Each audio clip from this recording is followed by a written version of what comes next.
from the campus of Westfield State University. This is 89.5 FM, WSKB, Westfield. Support for the community programming of WSKB is provided by the Barnes & Noble College Bookstore in the Ely Campus Center, offering Westfield State t-shirts, sweatshirts, and gift merchandise, all of your academic needs, and offering textbook materials in new, used, ebook, and rental formats.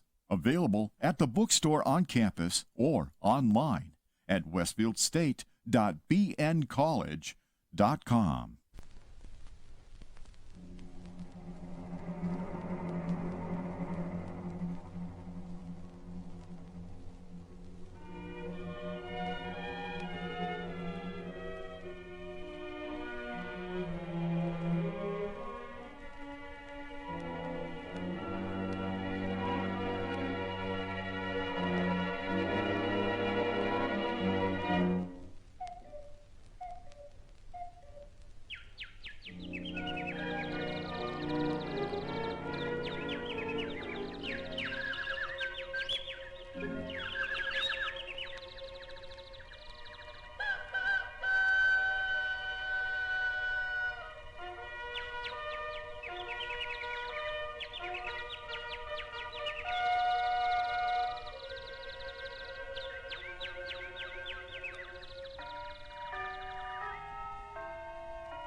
Well, good morning, Westfield, or Greater Westfield, as it were.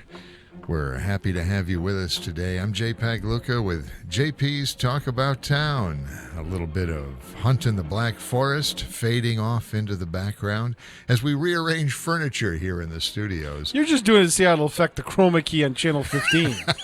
I know what you're doing. Well, that's part of it. The back of the chair has little holes in it, so if you catch it just right, it looks like an old television with snow. Yeah. So does your... If I remove myself, so does your little flyers there on the table. Oh, son of a gun. So they do. They're just enough blue. Let's see. If we put that up there. And see there, it's dark. If we get it. If you angle it into the light, it gets sparkly. Yeah. Look at that. Oh, that's funny. Fun with chroma key. Yes. Well, the things we can do here on the radio, and if you're not watching this on television, we apologize for the descriptions of the odd goings on here in the Maybe you should studios. watch us on westfieldtv.org.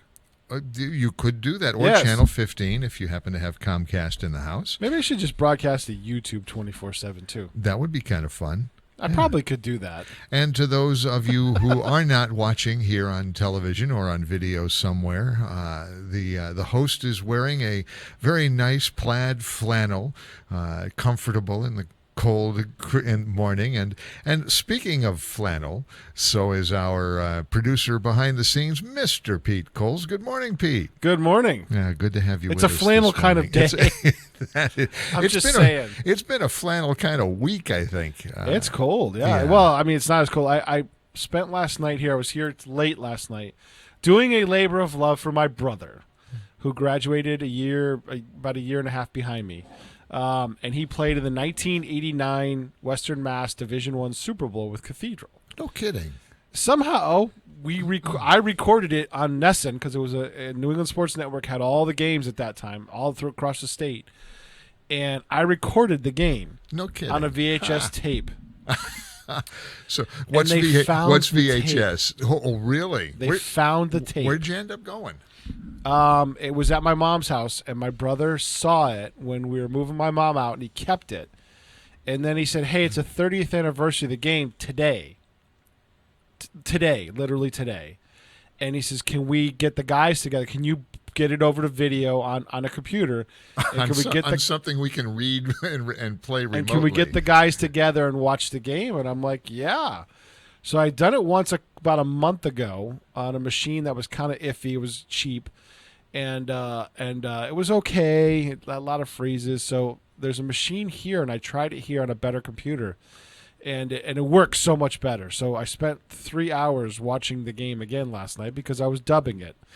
'Cause you can't do it any faster than real time. So Yeah, it is what it is. such is analog, the world of analog. Does anyone remember the world of analog? But so it goes is that the guys that called the game were Jack O'Neill, Oh, no kidding. Wow. Joe Castiglione. Really? Yes, really. And I think they had Coach Tudrin from Northampton. So I mean, they had serious heavy hitters there. Well, Castiglione. So this was football then. Yeah, What's it was Castiglione football. calling football? Castiglione can call it. He's called a whole bunch of stuff in his career. Yeah, I get it. He called but- just about anything. He but did that's- a good job too. But between his voice and Ken Coleman, that was always what kept me company on second shift when I was driving out of the Berkshires. That was back when I was supporting the Berkshires. Get called out at night in the late night Red Sox games. Those two voices were just kept me going over the hill. I know, it was in a great voice too. Yeah, absolutely. Great voice too. So yeah, so that's what I was doing last night. Let me see if I can pull it up. Find a here. little bit of it. Well, while you're doing that, I just want to talk about some of the entertainment coming up very quickly here. Lots going on here in Westfield. Obviously, it's the shopping season downtown. We encourage you to come on downtown. All the shops have little specials and great things. On this Saturday, the 7th, is the mayor's tree lighting. And there's going to be a parade coming down, not Elm Street, but Broad Street this year. Looks like Kenny and I will be tag teaming that to record it. And that's going to be saved and aired for those that can't be on site, but it'll be Correct. aired later on. Yeah, right? probably Okay. next week sometime. Cool. That'll be nice. Thank you for doing that to you and, of course, Ken. Those are you and Ken tend to be the video kings of Westfield. If there's Yeah. something to be taped, you guys are there. But I'm looking for volunteers, so if anybody's interested, give a contact to me at PEG admin at cityofwestfield.org, and I'm trying to organize a class. Oh, that'd be cool. Yes, I'm trying to organize a class to at least get the field equipment first. There's nothing And then I'll do better- studio operations when I get a little bit of storage and get the mess out of here. There's nothing mess. better than real-time, actual work in the video field, doing field work out there, setting up the hardware, making, cabling it up, making it work, and then of course shooting the event. And it's the best experience in the world. You'll always remember that. So if you have an interest, I had some great times in high school doing stuff with an old friend, Dwight, and Connecticut Valley Productions. He helped do our Model Senate. And then I did a whole bunch of stuff with Continental Cablevision way back in the day, doing Indians games. I did a dart league. There was one of the guys that was really interested in it, and they had a championship round, and we did darts. I've done professional table tennis. Seriously. We had a guy, our table engineer. tennis is exciting. Darts, I'm not so sure how exciting They that move is fast. on video. Those Really? those guys are fast. I remember doing that. And, So did you have at least two cameras, one on the 3. dartboard and one on the shooter? We had 3. Oh, that's cool. One looking at the shooter, one looking behind the shooter, and one on the dartboard.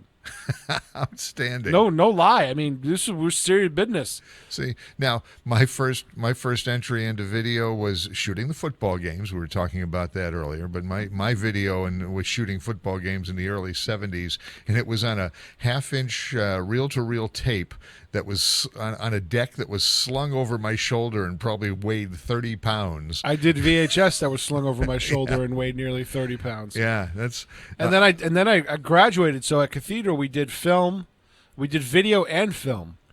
So I did video the first 2 years while I was going to school, and then my last year I played football for 1 year, and I really wasn't having a lot of fun. And I found out I could videotape it. They had me doing a video. so I can still go to the games, but now I got something else to do. be part of the team, right? It's cold when you're sitting at the top of the Press box, yeah. And then there was a guy, Steve Carey, who now runs. I think he's assistant director at Focus Springfield, which is their public access. And he was doing the film. He graduated before I did, and he taught me how to do it, and he turned it over to me. But in 1988 and 89, making $50 a home game, no, $50 every game. Wow. That was big money back then. When Yeah, gas was only absolutely. $1 a gallon and stuff like that. That was big ching. So I remember 26 cents a gallon. So you're older than I am. Well, by Not just much. just a bit. But I remember gas being just under $1, and I was like, $50 a game was big money. And I just remember doing the films and dropping them off. Everybody dropped their film off at the Long Meadow Police Station. All the teams did. And a guy from Connecticut came and developed the film overnight and brought them all back, and the coaches would pick them up. I don't remember getting paid for doing the video. I wonder if I can go back and get I never got paid paid for the video. It was just the film. Oh, okay. Just the film. All right. But that was, so 1989, I distinctly remember that game at Springfield College because it was 15 degrees at game time. And I remember it got colder and my film snapped. So I loaded up my camera, put it up on the roof, and I was down in the press box warming up. And I do remember Joe Castiglione being there. But I remember going upstairs and starting for the second half kickoff, and my film snapped. Did you find some of the footage? I'd love to hear some of that. Oh, yeah. Yeah, run a little piece. It's second down, 14, so they were able to decline the call. Miller blasting ahead, going over the 25, down to about the 23. So a yard beyond the original line of scrimmage, which would make it third down and 9. Actually, the beginning part is pretty good because they have a really cool music. Even calling Listen football, to this. that Listen guy. to this. Ready? Yeah. Where's my audio? I don't know. I'm seeing audio, but I'm not hearing it. Even calling football, Joe Castiglione is still one of the best commentators. That's so much fun. While you're trying to find that, we were talking about the Christmas tree lighting that's happening. That's going to be a parade kicking off at 6 o'clock this Saturday from the here we go. Ready? Lutheran Listen Church. to this. This is Nesson, your New England Sports Network. That's awfully 80s. Isn't it? Listen. For the second time in 3 seasons, the Green Wave of Greenfield has rolled over their opponents to a perfect season. But last time, they failed to achieve the ultimate goal. That's the Super great. Bowl championship. Now they're out to reach the pinnacle of high school football success. Behind the running of Mark Bellemure and Mark High, Greenfield has run up over 26 points a game. I heard But him today, pause they're on the walking name. street I of heard the him. Cathedral's home turf. With the Super Bowl being held Oh, here that's in great. Springfield, the Panthers have to feel a bit of a home field advantage. They, too, have an explosive offense. They're a threat to score from anywhere on the field. So you're going to be able to post this somewhere? I'm going to try to post it to YouTube again. That's kind of cool. Yeah. Yeah, boy, we've come a long way since the 70s and 80s and the 60s and whatever. Well, that was big time. I mean, I remember them rolling in the Nesson TV truck. Oh, sure. They rented That was a tractor trailer back then, right? No. New Hampshire Public Television had a box truck that was about 30 feet long. Okay. And that was the kind of the mid-range truck that they had in the area. Yeah. And they were getting all kinds of sports rentals. I don't know why I think they gave it up at some point, but they were making good money off that. New Hampshire Public Television is a revenue source. Were they did they uplink with a satellite? No, these are all. I think these They were were all just taped. recorded. Yeah, Oh, they okay. were all recorded. All right. Hey, this is JPEG Luca. That's Pete Coles on the other side of the board there. We're going to take a break right here. And We are. Hold on, I'm not ready yet. hold What do you want to hear, Jay, this morning? Well, JP's golden age of radio was going to be Pete's choice, but apparently he can't make a choice this Oh no, morning. I have a choice. Oh, what are our choices? 5944 Burns and Allen, George's Door to Door, and radio what camp? Yeah, George's Door radio campaign. That sounds good. I got a little bit of. I had to wait for it to scroll, and then I a have bit of George Burns. and then I have a Jack Benny with George Burns and Gracie Allen.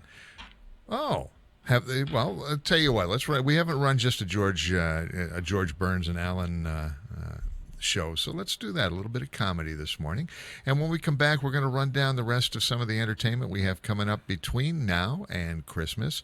Lots going on. This is JP. Golden Age of Radio is on the other side of the break. Underwriting for Community Radio on WSKB is brought to you in part by Rockies. Over 30 convenient locations throughout Massachusetts, Rhode Island, New Hampshire, Connecticut, and Florida. One of the nation's largest ACE dealers. Expertise and great product selection in paint, hardware, lawn and garden. That's Rockies. Rock solid service since 1926. On the web at rockies.com. It's Tuesday morning from 6 till 8. Wow, it's Tuesday with Bob Plass. Community Radio. 89.5 WSKB. Live from Studio 120 at Westfield Technical Academy, this is WCPC Channel 15 and 89.5 FM, WSKB Westfield. And this is JPEG Luca with Pete Coles on the other side of the board. It's JP's Talk About Town.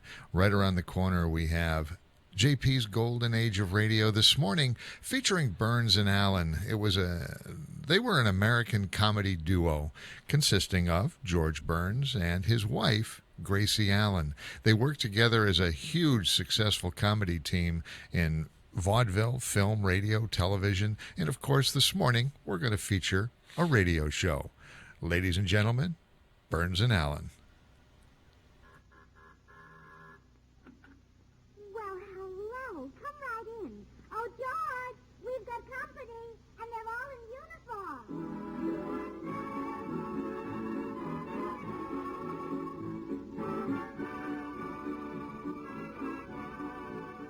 This is Bill Goodwin, inviting all you servicemen and women to enjoy another pleasant visit with George Burns and Gracie Allen, our tenor Jimmy Cash, and Felix Mills and his orchestra. And now meet the people who live in the Burns house, George and Gracie.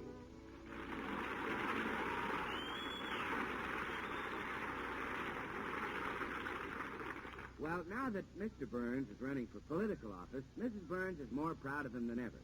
And here she is, feeding her little candidate his breakfast.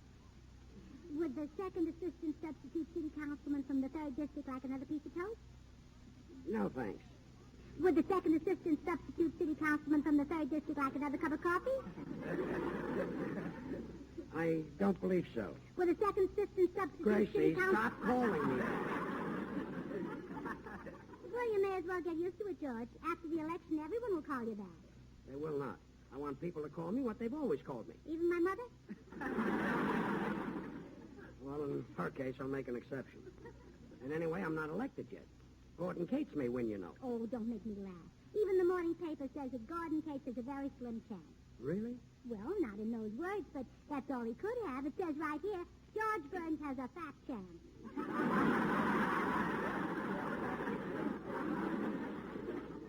Oh, fine. Now, if you've finished your breakfast here are your appointments for the day. My appointment? Sure. Like all big politicians, every minute of your day is just crammed with important conferences of things. I've written them out for you, entitled it, My Day. I can't read the scribbling. Well, that's because I had to get on a bus to write it. It wouldn't be a real My Day if it were written at home. I guess so. Well, I'll read it to you, darling. Now, here's today's schedule. 8 a.m., breakfast. 8:30 a.m., interview with newspaper man. Really? Which paper? The Times. He wants us to renew our subscription. Oh. 9 to 9:30 a.m., discussion of world affairs with Bo Carter and H.C. Kaltenborn.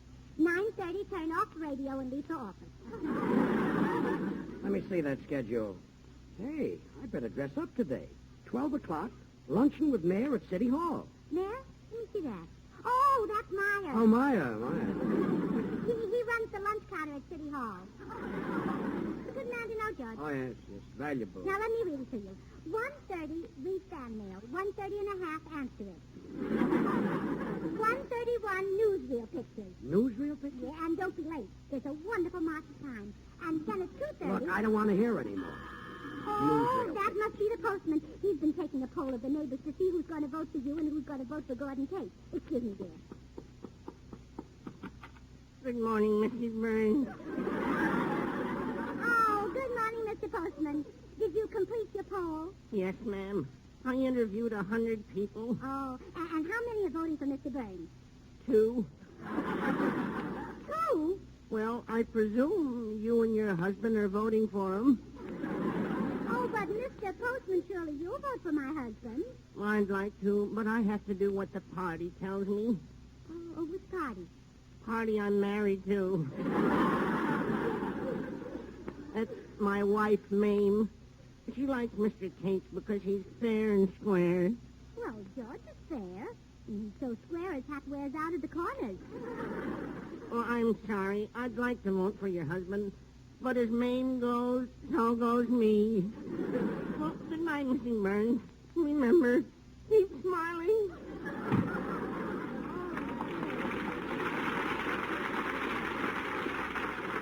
Oh, this is awful. If George finds out, his sensitive little heart will be broken. Well, what did the postman say, Gracie? How did the poll come out? What, dear? Am I out in front? Yeah, a little, but exercise will take that off. I mean the survey, the votes. How do Kate and I stand? Well, he's just a teensy bit ahead of you. Oh, good. I like a close race. What's the score? 98 to nothing. 98 to nothing? I might as well give up. Oh, George, don't say that. This is like a horse race, and it's just started. Gordon Case may be the horse out in front now. He may look back and think you're just an old plug. But when you cross the finish line, he'll be behind you, and then he'll see the real George Burns.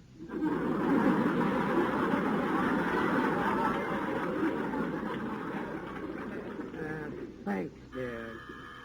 Oh, come in. Good morning, folks. Well, I'm back. Oh, Mrs. Bundy, look, George, our cleaning woman is back in town. I think I'll go and get dressed and go to the office.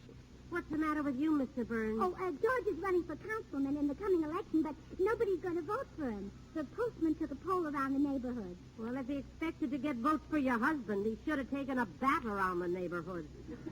You were out of town, Mrs. Bundy. Why, you... Oh, now, my, Mrs. oh. Bundy, George, please, don't fight. Well, I'll see you later. Oh, poor George. It looks like Gordon Case will get every vote. Gordon Case? Is he running against Mr. Burns? Yeah. Well, you better start cleaning, Mrs. Bundy. Here's the broom. I'll bet I know one person who won't vote for Gordon Case. Who? That movie actor, Ray Milland. I clean house for him, you know. Oh, Ray Milland? Mhm. Oh, he's cute. You're telling me? You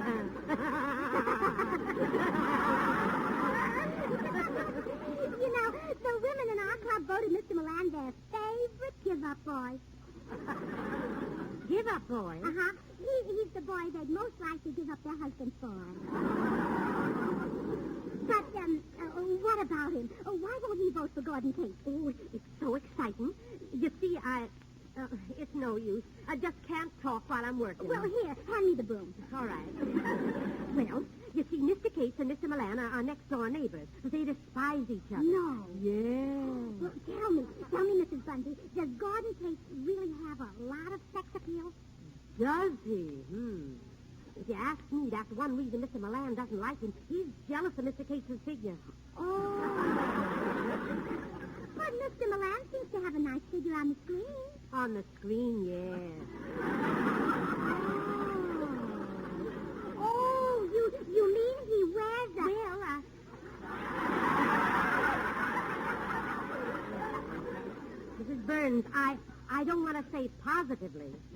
But the other day when I opened his dresser drawer, it caught on something and snapped shut. No! Yeah. Oh. Well, goodbye, Gracie. I'm going to the office. Oh, wait, George. Mrs. Bundy has just told me about a man who's not going to vote for Gordon Case.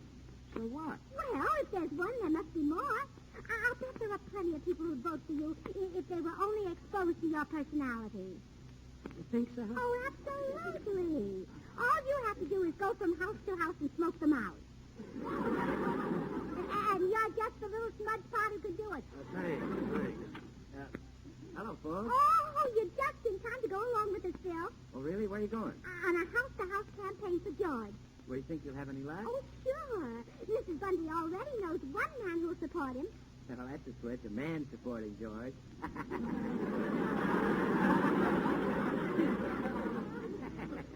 Well, come on, boys. We won't rest until we sold George Burns for councilman.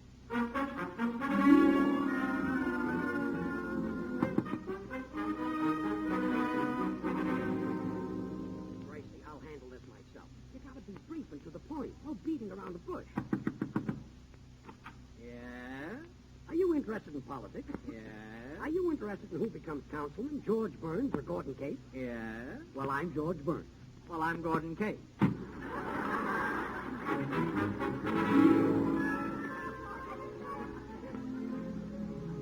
Let's go home, Gracie. Oh, no, wait, George. Mrs. Bundy said that Ray Milland lives next door to Gordon Case and that they don't get along. So we're bound to get a good reception here at Mr. Milland's house. Okay. Yes? Oh, hello, Mr. Milland.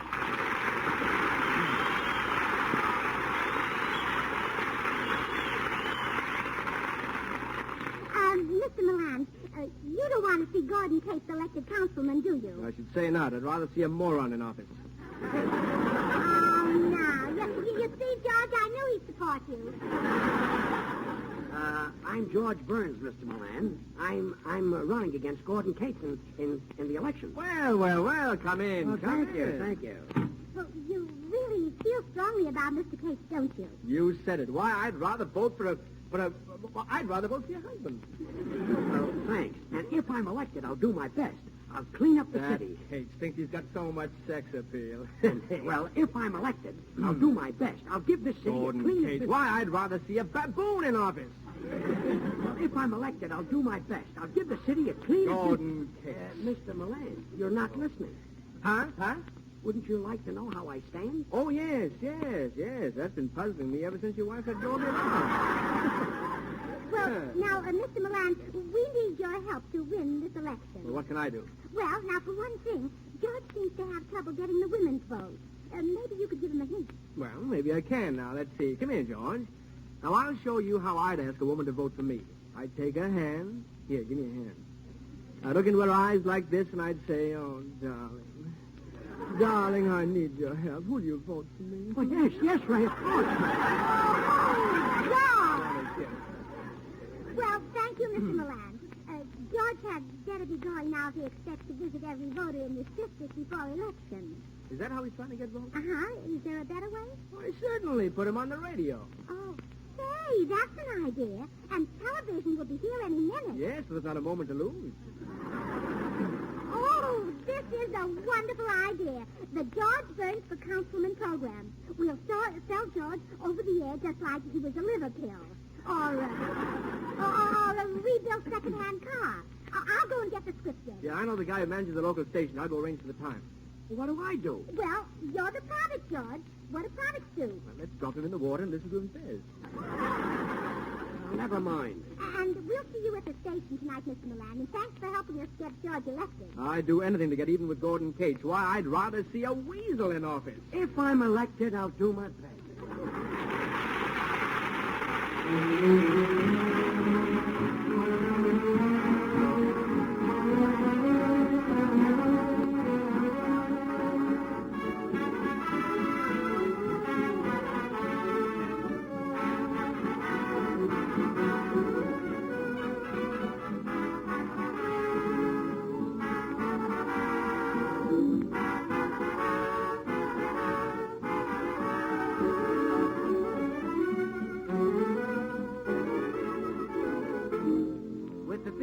It Had to Be You from the picture show business, George and Gracie, Felix Mills and the orchestra, salute Eddie Cantor on his 35th anniversary in the theatrical profession. And here's Jimmy Cash to sing it for you. Jimmy?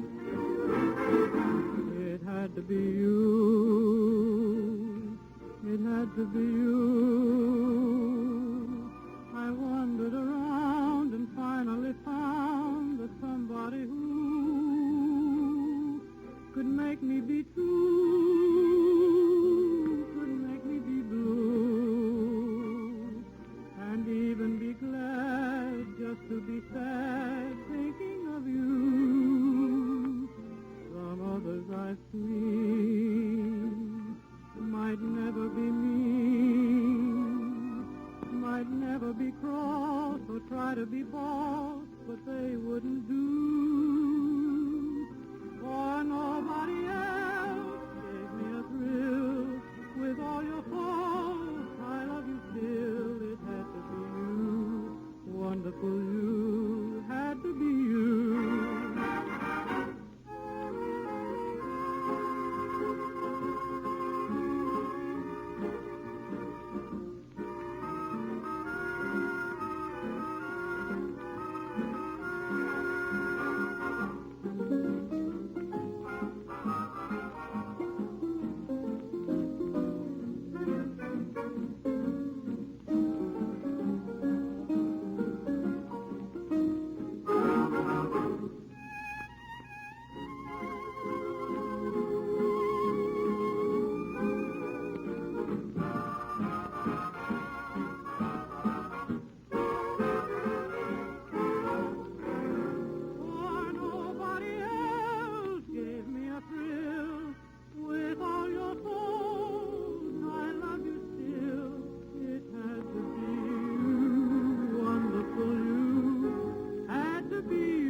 Well, it's now several hours later, and we take you to the radio station, where the George Burns for Councilman program, written by Gracie, is about to take the air.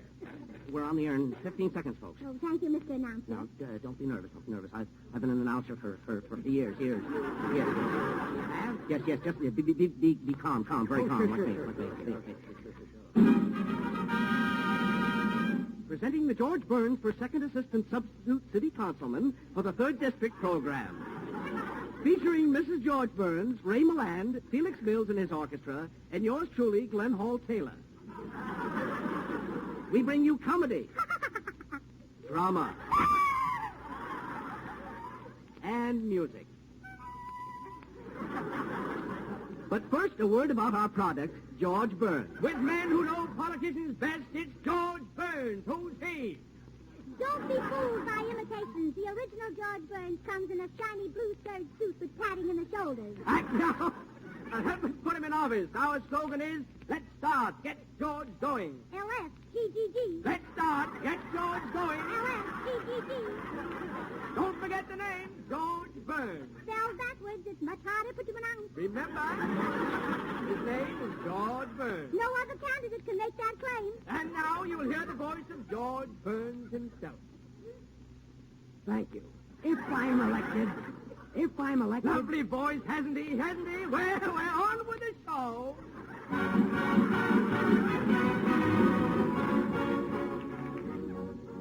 And now we bring you an episode of your favorite radio serial, Just Plain John's Other Wife Can Be Beautiful Backstage.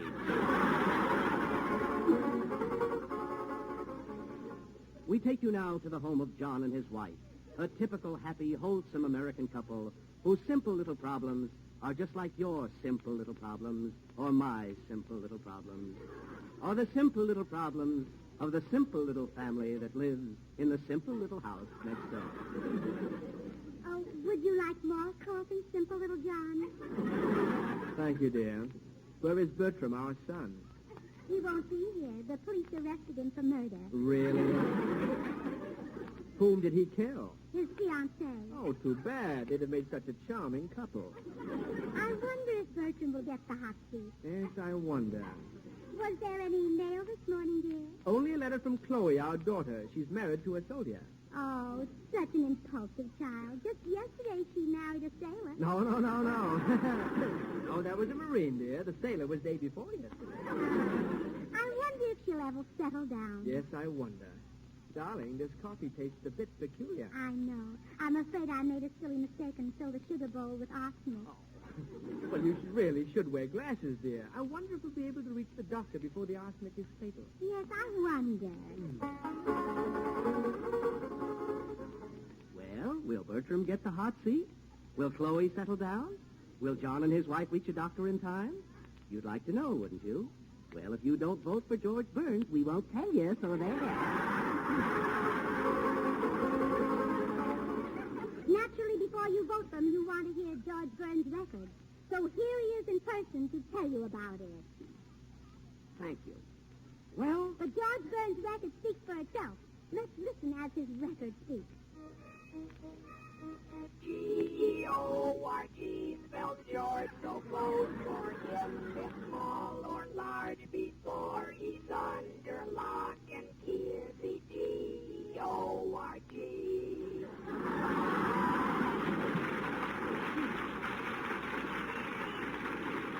And now, on with the show. Mystery, suspense, action. It's Crime Busters.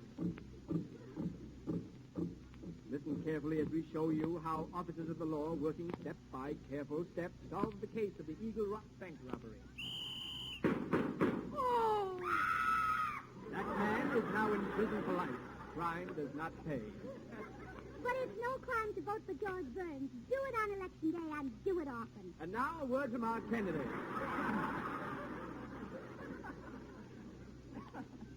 friends, and that word reveals his whole lovable character. On with the show!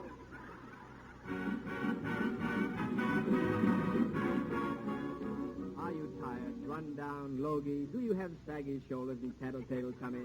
Then vote for George Burns. He's your type of man. Hey, what's going on here? Quiet, Bill. We're on the air. Out? Well, okay. Just let me say hello to my friend Ray Milland, will you, George? Hi, Ray. How are you, Bill? Ray, I sure enjoyed that Lady in the Dark. You did? Yeah, send me another one sometime.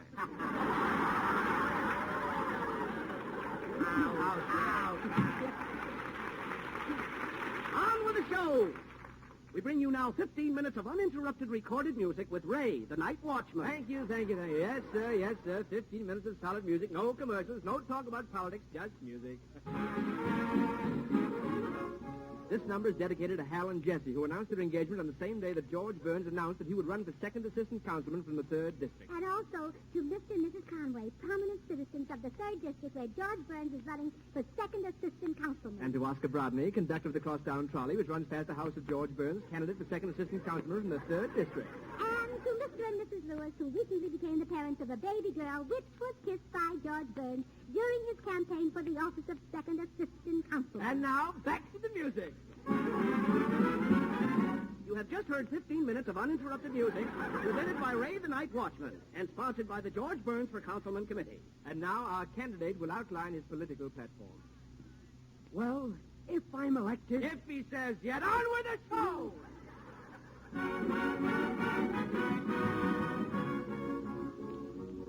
How does the man on the street feel about voting for George Burns? For the answer to that question, we turn you over to Gracie, our inquiring reporter. Thank you.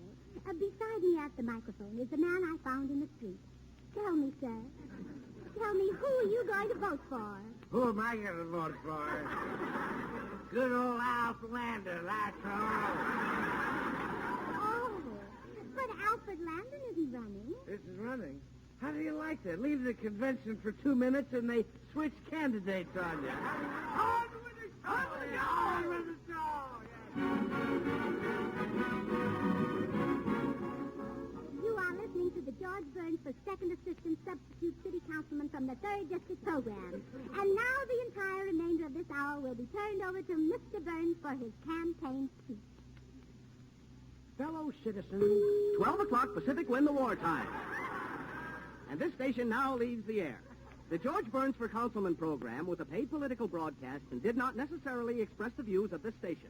In fact, we think George Burns is a jerk. What? And now we're signing off. This is station KGC, owned and operated by Gordon Cates. Good night.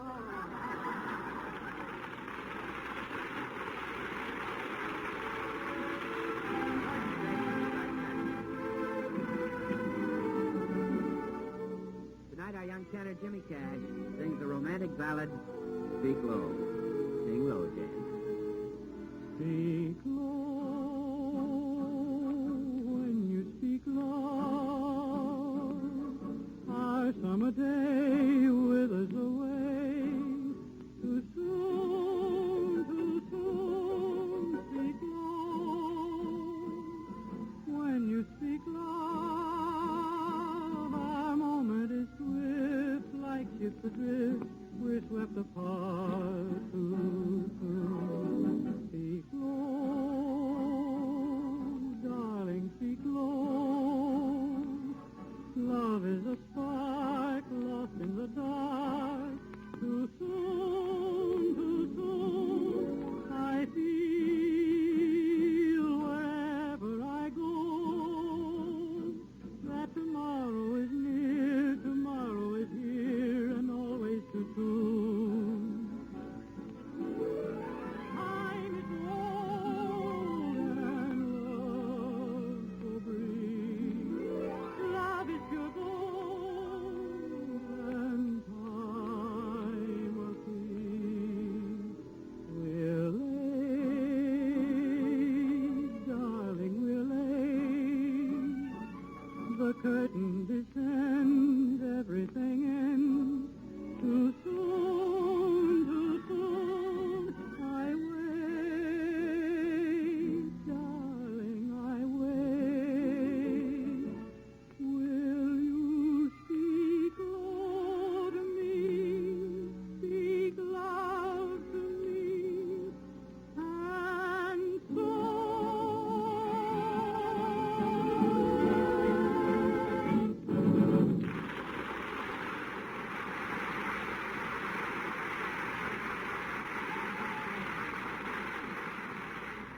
Here they are, George and Gracie. Gracie, I've got a thrill for you. Next week, our guest star is going to be Lawrence Tibbett.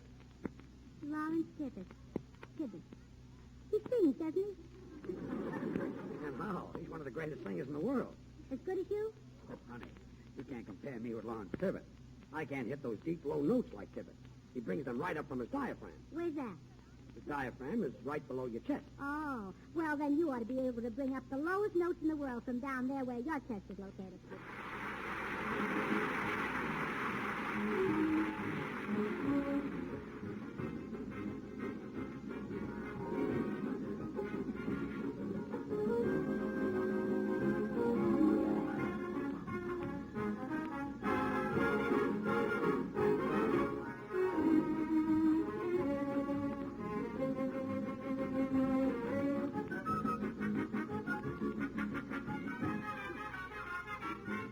Take it easy, take it easy. Don't you know it's more romantic when a dance is slow? Take it easy, take it easy. What's the good of feeling high when all the lights are low? Take your time, dance it with ease. Take your time, slow as you please. Take it easy. We've got lots of time ahead of us, the night is young. Hey, take it easy. Don't you know this music should be swayed instead of swung?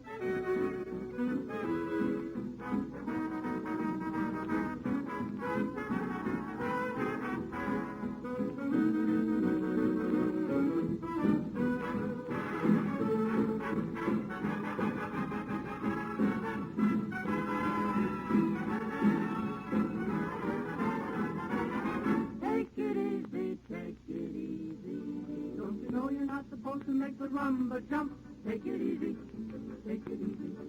If you don't, I fear that our romance will hit a bump. Don't you know it's time for romance when the music's sweet? You should really try to make your heart control your beat. Take it easy, take your time.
Such a squeeze.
me a few minutes or a minute or so on the air. You're on live now. If you have your headphones on, you'd know that. Give me a few minutes on the air. Yeah, you're on the air. Just a minute. I want to lead you in with a good song to kind of promote what you're going to talk about. You always have a good song.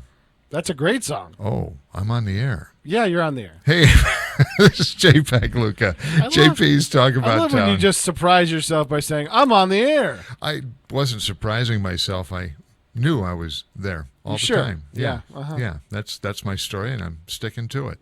Keep telling yourself that. Hey, coming up a little bit later on in the 7 o'clock hour, we're going to have Jon Berman joining us via telephone as he is on the road in the hill towns. But we're looking forward to listening to him right here on the air live. We're going to talk to him a little bit. He's going to be coming in and opening for a show we have coming up in Westfield called Kick, the In Excess Experience. And Ooh, that was just pure luck then. Yeah, sure it was. That I played that song. No, sure it was. I didn't realize he was opening for Kick. He really is. Didn't. Yeah. So coming up, that's the first in a threesome of shows we have coming to downtown Westfield on January 10th, 11th, and 12th. Kick, the NXS Experience on Friday the 10th with Jon Berman opening up. We have James Montgomery and his blues band on Saturday the 11th, and then the smooth jazz voice, the smooth cabaret, more cabaret of Porter Carroll Jr.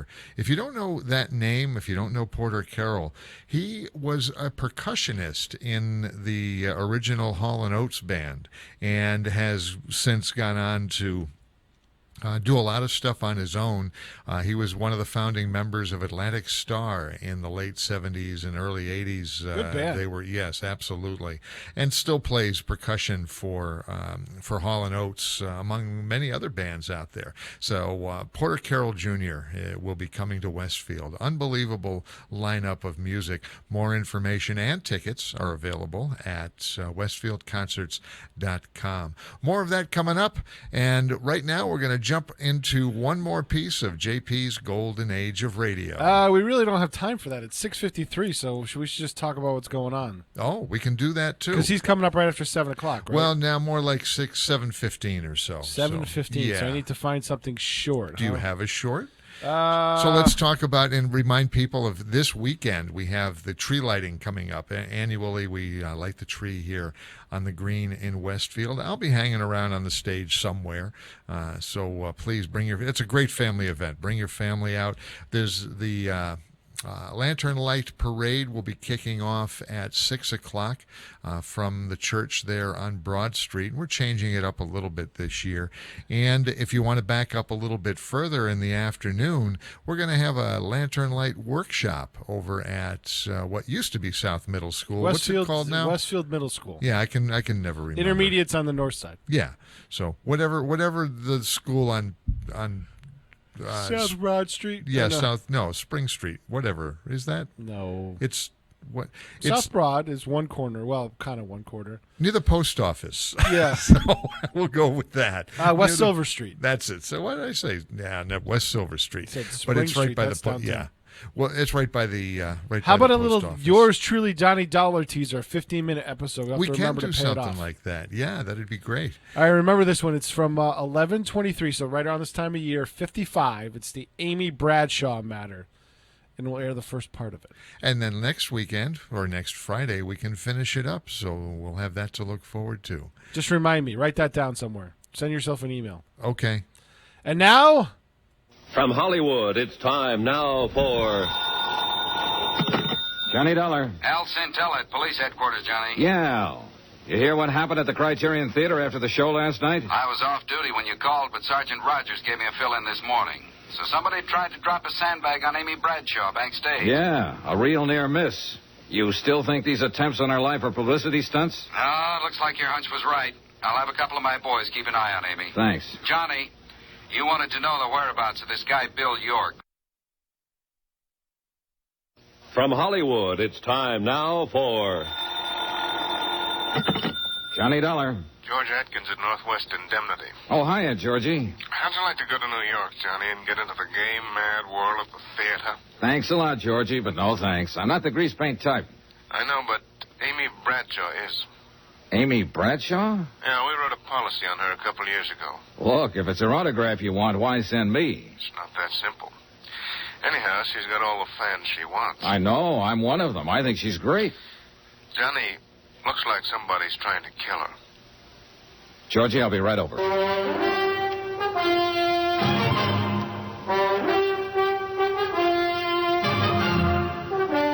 Tonight and every weekday night, Bob Bailey in the transcribed adventures of the man with the action-packed expense account, America's fabulous freelance insurance investigator. Yours truly, Johnny Dollar.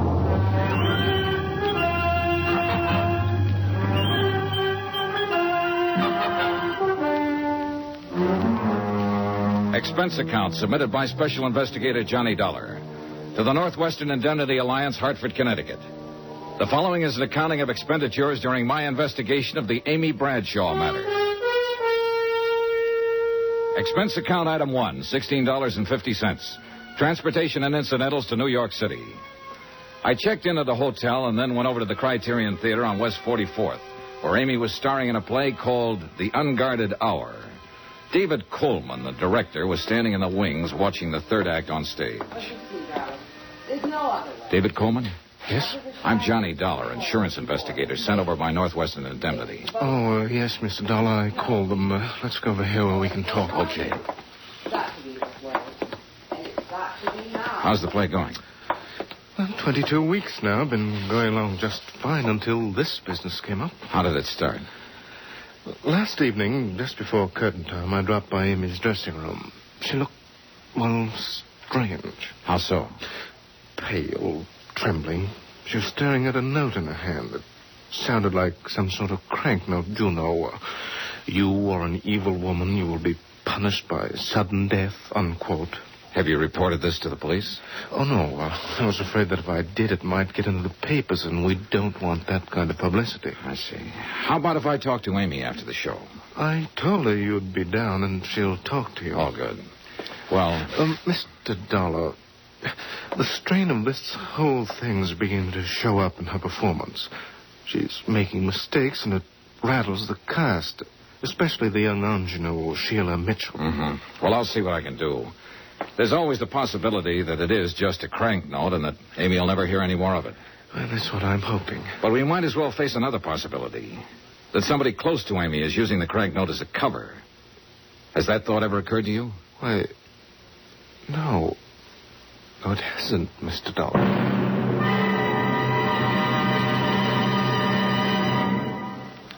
We will continue with the Bradshaw matter in a moment.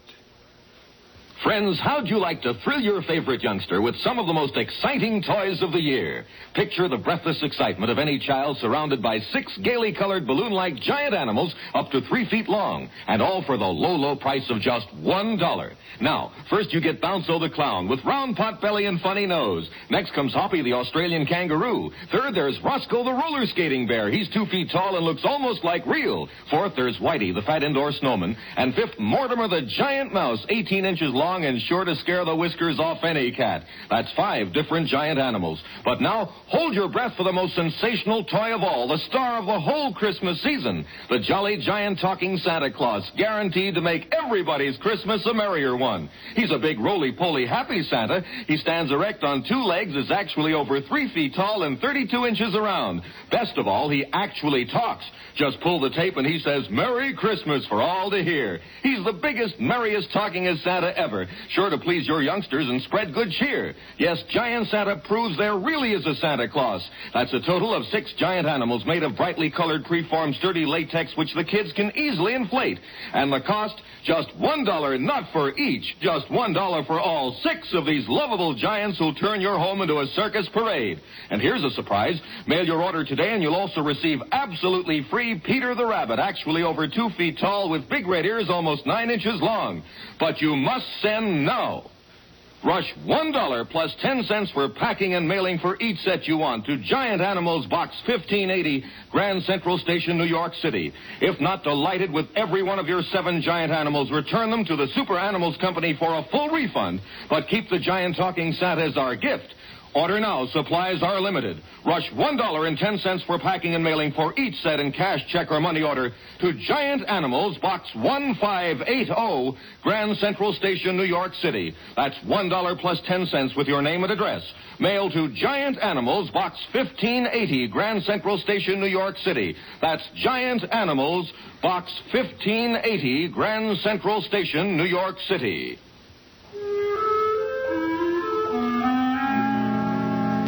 I waited for Amy Bradshaw in her dressing room at the theater. 15 minutes later, after the final curtain, she swept in. Oh, there you are, Mr. Dollar. I'd never seen her from closer than the 15th row So sorry before, I kept you and waiting. needless to Did say, you I see was the show? impressed. It was ghastly. But I didn't have a chance to say Don't so. you think the second act I didn't have a sagged chance and to we say rushed the anything. third? Oh, well, that's the way it goes. If you'll just give me a minute to get some of this makeup off. Now? Now. Hi. Hi. I knew it was only a question of time until you ran down. Oh, I'm sorry. I guess I get a little overcharged out on the stage. Sure. Listen, it's nice meeting you, Mr. Dollar, and I know why you've come down here, but I think you're wasting your time. Oh? Yeah. This whole thing's really pretty silly, you know. I hope so, Miss Bradshaw. You mean Amy. Okay, Amy. Say, look, how about having a drink with me somewhere? We can talk about it. Well, I'd love to, but I'm afraid I have a date tonight. Could we make it tomorrow, maybe? Sure, okay, anytime you... Excuse me. Come in. Oh, Mike. Well, hello, Amy. I'm sorry, I didn't know you had company. That's all right. This is Johnny Dollar. Johnny, Mike Pomeroy, my agent. Mr. Pomeroy? How are you? What'd you think of it tonight, Mike? Well, they seem to like it okay. Oh. Tell you what, Amy, I'll see you tomorrow, eh? Tomorrow, Mike? I've got a few things I got to take care of tonight. Contracts to go over, you know, things like that. Oh, of course. Well, glad to meet you, Dollar. Night, Amy. Is that offer of a drink still good, Johnny? Well, sure, but I thought you said you have... Oh, sure, let's go. Thanks for understanding. Anywhere in particular? There's a little place right down the street, small and quiet. Good. Oh. What's the matter? Would you mind if we crossed the stage and went out the other door? Well, no. Why? I think someone's waiting for me outside this exit. Oh. Sort of a friend of mine, Porter Kane, but he can be a little wearing, and I'm rather tired. Sure. I could see him through the open door. A thin-faced, rather elegant-looking man in a black Homburg. We went out the other side and down the street to a bar a few doors away. Item 2 on expense account, $4, drinks. After the first one, Amy relaxed a little. I wanted to get her talking about herself, and it wasn't too tough to do. There's not really much to tell about me. I've been acting a long time. Sometimes it seems too long. I've come a long way. Some people would say up. I hope it is. You make it sound pretty simple, Amy. I guess we do what we have to. All of us. I had to act. So, just like that, huh? Just like that. You've always gotten everything you wanted, haven't you? I think so. Hasn't anyone ever gotten in your way? No, Johnny, that's never happened. If it did... It looks to me like somebody's standing in your way right now. What do you mean? That threatening letter you got the other day. I told you, the whole thing's silly. There's nothing to it. Now, that's what you told me, but I don't think you believe it. Okay. So maybe I have worried a little about it. I wouldn't have if it hadn't been for... Well, it was probably only my imagination. What was, Amy? Well, last night after the show, I felt like walking a little. I went west on 44th Street to Times Square, and as usual, it was crowded. I stood on the curb waiting for the light to change, and suddenly I got shoved out into the street. Oh? Right out into the traffic. I jumped back just in time. You see who did it? How can you tell in a crowd like that? I know. It was probably only coincidence that it happened right after I got that note, but... Oh, Johnny, I still just can't believe anybody's really trying to do me harm, but... I guess what's been making me nervous during the performance is staring out at that blackness past the footlights, wondering if there's somebody out there who hates me. Uh-huh. I guess I can't stand being hated, Johnny. I've got to be loved. Look, Amy, did it ever occur to you this might not be a crank out in the audience, that it might be someone closer to you? What? Johnny, that's impossible. Isn't? I don't have many friends. They've mostly to do with the play, but those I have are good ones. Who else besides your agent, Pomeroy? How about the director? David Coleman, he's a very old friend and one of the best. How about the producer? Emery's the last person in the world who'd wish me harm. On a dollars and cents basis, if nothing else. He and Dora both. Dora? His wife. I like her very much. Does she like you? Why shouldn't she? What about this man you wanted to duck tonight, the one who was waiting outside the theater? Porter Kane? Oh, he's a sort of a fan, I guess. A little eccentric, maybe, but he's been very good to me. Johnny, really, it couldn't be any of them. Maybe, maybe not. Look, Amy, I was sent down here because Northwestern Indemnity holds a policy on you. I know. Now, who's the beneficiary? William York. Who's he? My husband. Oh. I didn't know you were married. We separated 6 months ago. What I wanted, he didn't. What he wanted, I didn't. It's as simple as that. Well, where is he now? Here in New York somewhere, I guess. I don't know. He's a writer, sort of. Johnny, I'm tired. Oh, yeah, sure you must be. I'm sorry I kept you so long. Oh, no, I didn't mean that. It's been nice.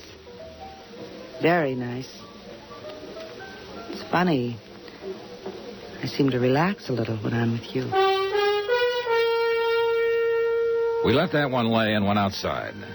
Item 3 on expense account, $2. Taxi to Amy's apartment. There was a car parked 2 doors down with a man just sitting in it.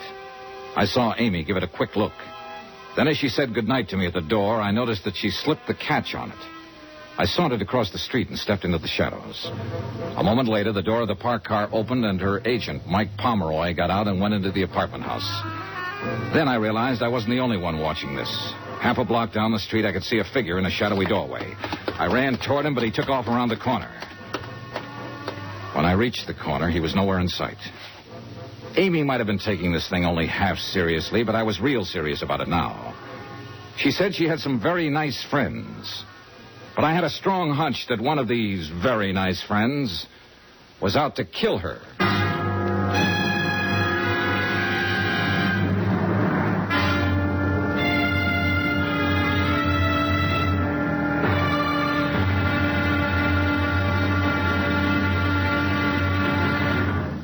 Johnny Dollar will be back in a moment to tell you about tomorrow's episode. Friends, send for your set of some of the most exciting toys of the year. 6 giant inflatable toys for only $1. Some up to 3 feet tall. You get Bounco the Happy Clown, Hoppy the Australian Kangaroo, Roscoe the 2 feet long roller skating bear, Whitey the fat indoor snowman, Mortimer the giant mouse 18 inches long, and last but not least, the great giant talking Santa, a roly-poly giant over 3 feet tall and 32 inches around the belly that actually says Merry Christmas out loud when you pull the tape. That's 6 sensational giant toys for only $1, made of sturdy, gaily colored latex that the kids can easily inflate. Send $1 for each set to Giant Animals, Box 1580, Grand Central Station, New York City.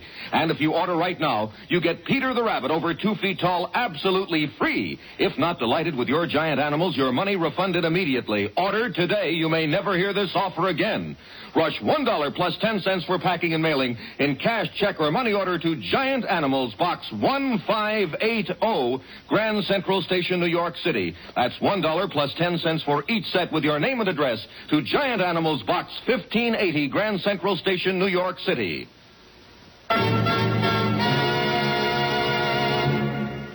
Now, here's our star to tell you about tomorrow's episode of the Amy Bradshaw Matter. Tomorrow, the Criterion Theater again, and a third-act curtain that wasn't in the script.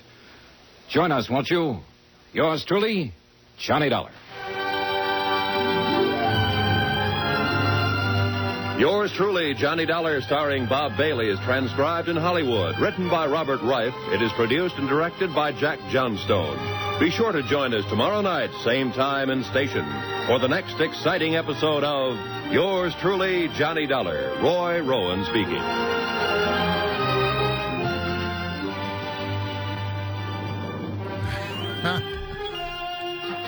Yours truly, Johnny Dollar.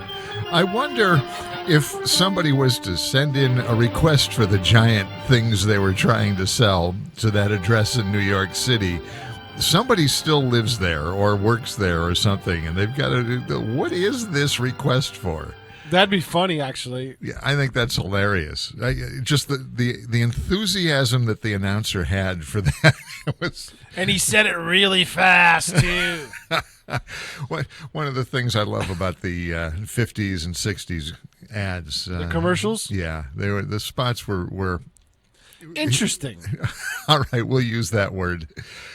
This is JPEG Luca. This is JPEG Luca. That's Pete Coles on the other side of the board. This is JP's Talk About Town. In a little bit, we hope to be hearing from Jon Berman. He is a musician, artist, singer, songwriter out of the Hilltowns. And as soon as he connects up, I'll pot him up. Yeah, I appreciate that. He'll be calling in. He's on the road out there. He has his real day job, as often most of us do in this business. We have real jobs and then kind of spin off for a little bit to have a little fun on the side. Play in our hobby world. And in my case, that's a little bit of radio, which is fun. Hey, just a little housekeeping here. From now on, when you have a phone guest, yes, could you send me a headshot? A headshot? Yes, because then I could put them up on the screen. Okay, well, go to JonBermanMusic.com and you'll find a nice little picture you can maybe capture and put him, on, and it's Jon, Jon Berman. I know how to spell his name. BermanMusic. I know how to spell his name. Mickey Mouse. No, that's different. That's a different animal. No, Jon Berman Music. But Jon will be on the air with us very shortly. And, yeah, if you can find a picture of him, that would be cool. I'm sure he would appreciate it, as would all of our listeners out there. And, well, viewers, perhaps, as we talked about earlier. Not everyone gets to watch this. A lot of them are kind of driving around trying to figure out, who is this guy? But we wonder that all the time, Jay. Yeah, well, so be it. Coming up this weekend. All the time. Coming up this weekend is the Mayor's Tree Lighting in downtown Westfield. We hope you're able to stop by. The parade will be stepping off from the church on Broad Street at about 6 o'clock, and we often have a couple thousand people out there on the green singing along with the high school. The high school chorus will be on stage singing some Christmas music for us. And, of course, everyone's welcome to sing along. We'll have some local clergy there. And as well as the mayor, well, we should say mayors and mayor-elects and acting mayors. The ghost of Christmas present, past, and future. Is that what it's going to be? Yeah, the mayors of Christmas. Past, yeah. The mayors of Christmas present, past, and future. Right. So that's going to be a lot of fun. And we all do this with a smile. It's a lot of fun. Been doing it for many, many years. Hope to see you all there. That's this Saturday, between 6 and 6:30.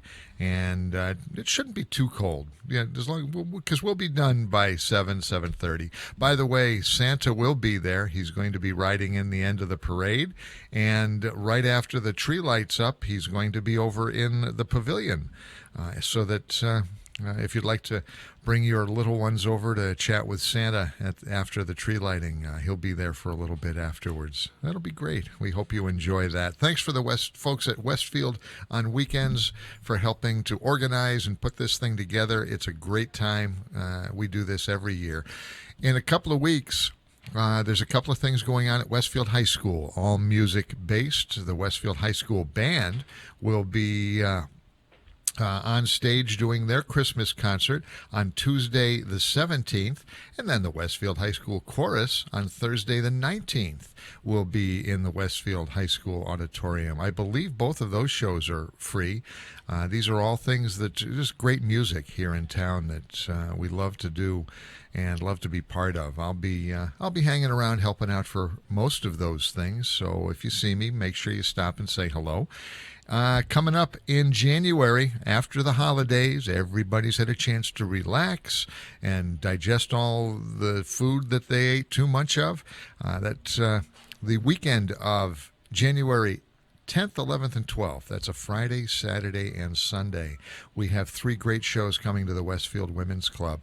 We have Kick, the In Excess Experience, on Friday, the 10th. In fact, Jon Berman will be opening for Kick. And then Saturday, the Blues of James Montgomery will be coming to the Westfield Women's Club. And then on Sunday, that smooth voice of Porter Carroll Jr. will be on stage. That's all happening and being brought to you by WestfieldConcerts.com. More information and tickets are available at WestfieldConcerts.com. And as you can tell, you can hear a car in the background, so that means John's called in. Good morning, John. Good morning. How you doing, Jay? Hey, we have that's Jon Berman on the phone. We have Pete Coles on the other side of the board. So I'm sitting here in front of the camera, and we thank you for calling in, John. Welcome to the program. Hey, man. Thanks for having me again. It's been a bit. No, it has been. I think last time we had you up in the studio when we were back over at Westfield State University, and you brought your guitar and played a few tunes for us. So since we know you're driving this morning, we won't expect you to play anything live on the air, but we do have a couple of songs that you sent us, and we'll run those in case we happen to lose you. You're driving to your real job up in the hills, right? Yeah, last time I was able to come to the studio because I didn't have a traditional, job. My job at that time was touring with, changes in latitudes and playing music to people, and that was my job. And since then, my son has become quite the hockey player, which means I need to be not traveling as much, and I have to drive around with him to all over creation instead with hockey equipment. What position does he play? He's a defenseman. He's 13 years old. He does play for Westfield. He also plays for a team called the Western Mass Vipers. They have a team, and then as of last night, he started playing with the Springfield Picks. Wow. So he's doing really well, and I'm excited. He has his first game with the Picks this Sunday, and that's a 15-year-old team, so he's doing pretty good. That sounds like a lot of fun. It's I do remember bringing my own kids out to all the sports they were involved in, and you really get wrapped up in that. So parenthood is a very, very cool thing. Yeah, John, let's get back to your music and stuff. You've been in the music business in some form or other for many, many years. How did you get started? It's the funniest. I always was annoying teachers and annoying my parents by banging on things.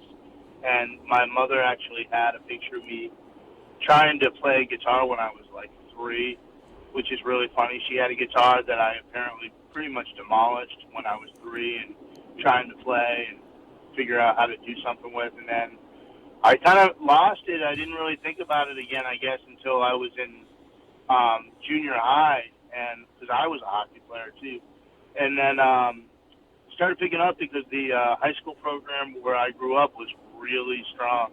It was King Philip music program out in Rentham in the eastern part of the state, and the music program was so strong, and I wanted to go to Disney World with the band. I thought this is a great opportunity to not have to be at home and not have to go to school. So that was really why I did it. That's why a lot of us did the extracurricular things, because I didn't have to go to school. That was our excuse. That's the number one perk for anything, right? And so it was, we never did go to Disney, which is kind of funny, but I ended up playing saxophone and playing I played, 10 or 15 shows when I was in high school with this rock ska band called Big Lick, and opening for bands that were bigger. And so now not only did I not have to go to school sometimes, but now I had no curfew either anymore. And as opposed to hockey, where you'd have to get up at 4 in the morning, you were coming home at 4 in the morning, and you usually had some money in your pocket. So it seemed like a good thing. Whoop, did I lose you? I hope No, I didn't. he's still there. Okay. Yeah, he had to take a turn. I heard the clicker going.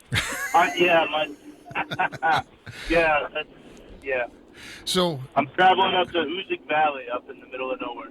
Ah, it's beautiful country up there in the Berkshires. We were just talking about that the other day. My job used to take me out to the Berkshires, often at night. I was on call for a few accounts up in the Berks, and I used to drive home in second shift with being kept awake by Ken Coleman and Joe Castiglione listening to the Red Sox. Nice. Yes. So, yeah. But it's those voices, those the sounds that you grew up with, that those are what you remember the most. What music do you remember the most from high school? Oh, man. So I grew up on a steady diet of Aerosmith, Metallica, Guns N' Roses, the Mighty Mighty Bosstones, Rush, The Who, and it was probably something in that order, because as I was being influenced by the people around me, that's what a lot of people were listening to at the time. And then it kind of, when I was in probably my junior year in high school, I started becoming more of a saxophone player and more of a jazz snob. So, and that's what I initially went to school for, was to become a better saxophonist, because that, my take on music was, if everybody else is doing the same thing and they're working to have a job where they're making lots of money, but they're sitting at a desk. If everybody else is doing that, then I probably don't want to do that, because I'd be competing with everybody else doing that. I figured if I was going to be able to play an instrument that I could, go anywhere and play anywhere in a different, a little better than everybody, then maybe that would be a better way to make money, and it was more of my kind of thing to do. And I like being able to make my own choices, So, and of course, much later than that, you realize, as a saxophonist, you can't really do that, and you probably need to wait for phone calls to join bands and stuff. So that's kind of when I started getting into bringing some of that music back, and more of the, all right, play guitar, there's got to be some vocals, let's write some songs, and that kind of took over. Now, you mentioned all the rock influences of the 70s and 80s. When I listen to your music today, the stuff you've written, the stuff I've heard you record, it's got a very country flavor to it. Yeah. When did you make that transition, and why? So, yeah, right, that's a great question. So when I was in college for the first time, I was at Bridgewater State, and I had gotten a scholarship to go to Berklee College of Music, but it wasn't enough to live there. And I hadn't really stayed at home for a long time. I mean, it was just going back and living at home was not my thing. I was probably a pretty annoying kid to my parents. So it was more of, all right, where can I go to school at that point? It was quickly, all right, let me apply to Bridgewater. It's not that far, but at least I could live there. And that's what I ended up doing. And my roommate there was this kid, Darren, from New Hampshire, who only listened to country music. And he was a big Garth Brooks fan. And so and it was like, wow, okay, that stuff's pretty cool. My dad used to listen to it a little bit in his truck. It wasn't like that was his main music to listen to, but, it was one of those things that every once in a while that he would have on. But really, Darren was probably the first one that was like, wow, actually, some of this is pretty good. That's a pretty good song there. And then I played with Stephen Kellogg for a little bit. My band opened for his band, and I ended up playing saxophone with him for a little bit, and he has a really big country side to what he does. And he was probably the biggest influence on me musically. And as he's a great guy. And obviously now he's been on major labels, and he's done everything. But when I first saw him, we might have lost. There he goes. I'm sorry. Yeah. It's hopefully I won't lose you. When I was playing with him at an opening for him, he first didn't have a band, and he would go out on stage with just him and a guitar, and I thought, wow, that not only does he write great music, and not only he can do this by himself. He can go out there and play. Well, chances are we're probably going to lose you as you go through this dead zone up there. But He's in a rough spot. Yeah, we have a couple of songs of Jon Berman. We're going to play one of them right now. What do you have up in queue, Peter? I have, why don't we do Moments, the first song you sent me? All right. We're queued up then. We have Jon Berman. This is JPEG Luca. Pete Cole's on the other side of the board. Jon Berman is on the phone with us, talking to us from the road out in the Berkshires. He's going to be opening on January 10th for Kick, the In Excess experience. We'll be talking about why he wants to do that when we come back.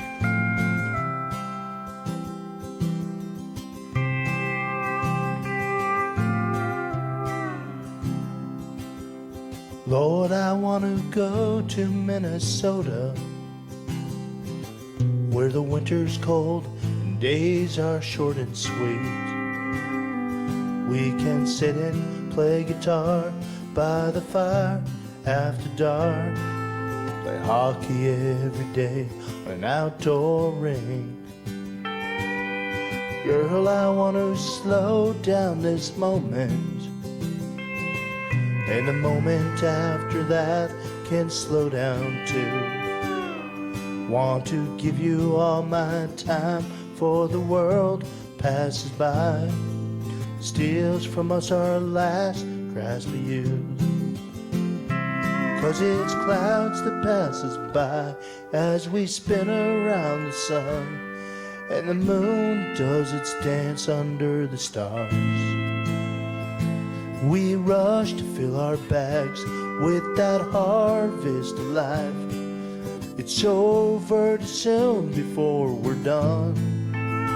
Let's be together for a moment as one. Take some time to thank your favorite teachers, and your mentors should be recognized as well.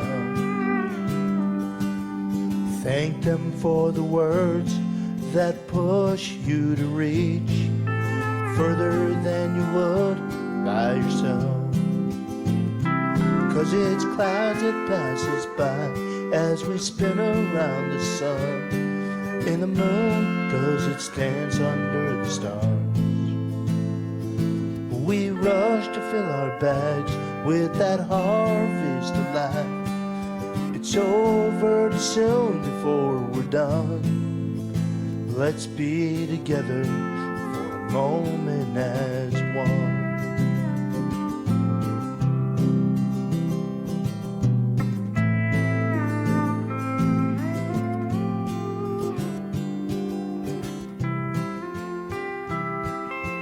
Kellogg told me something one morning in a New York City hotel between shows.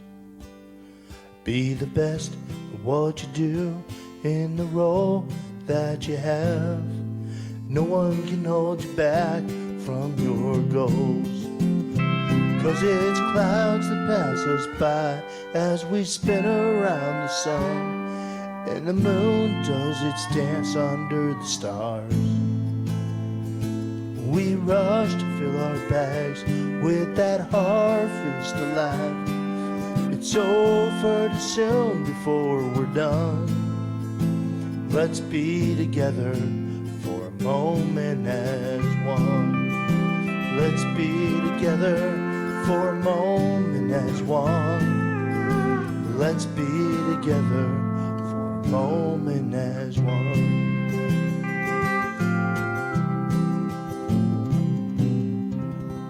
Support for the community programming of WSKB is provided by the Dunkin' Donut Shops of Westfield and the Sardinia family. It's nice to know that even as the world changes, Dunkin' Coffee remains the same at 7 convenient locations throughout Westfield.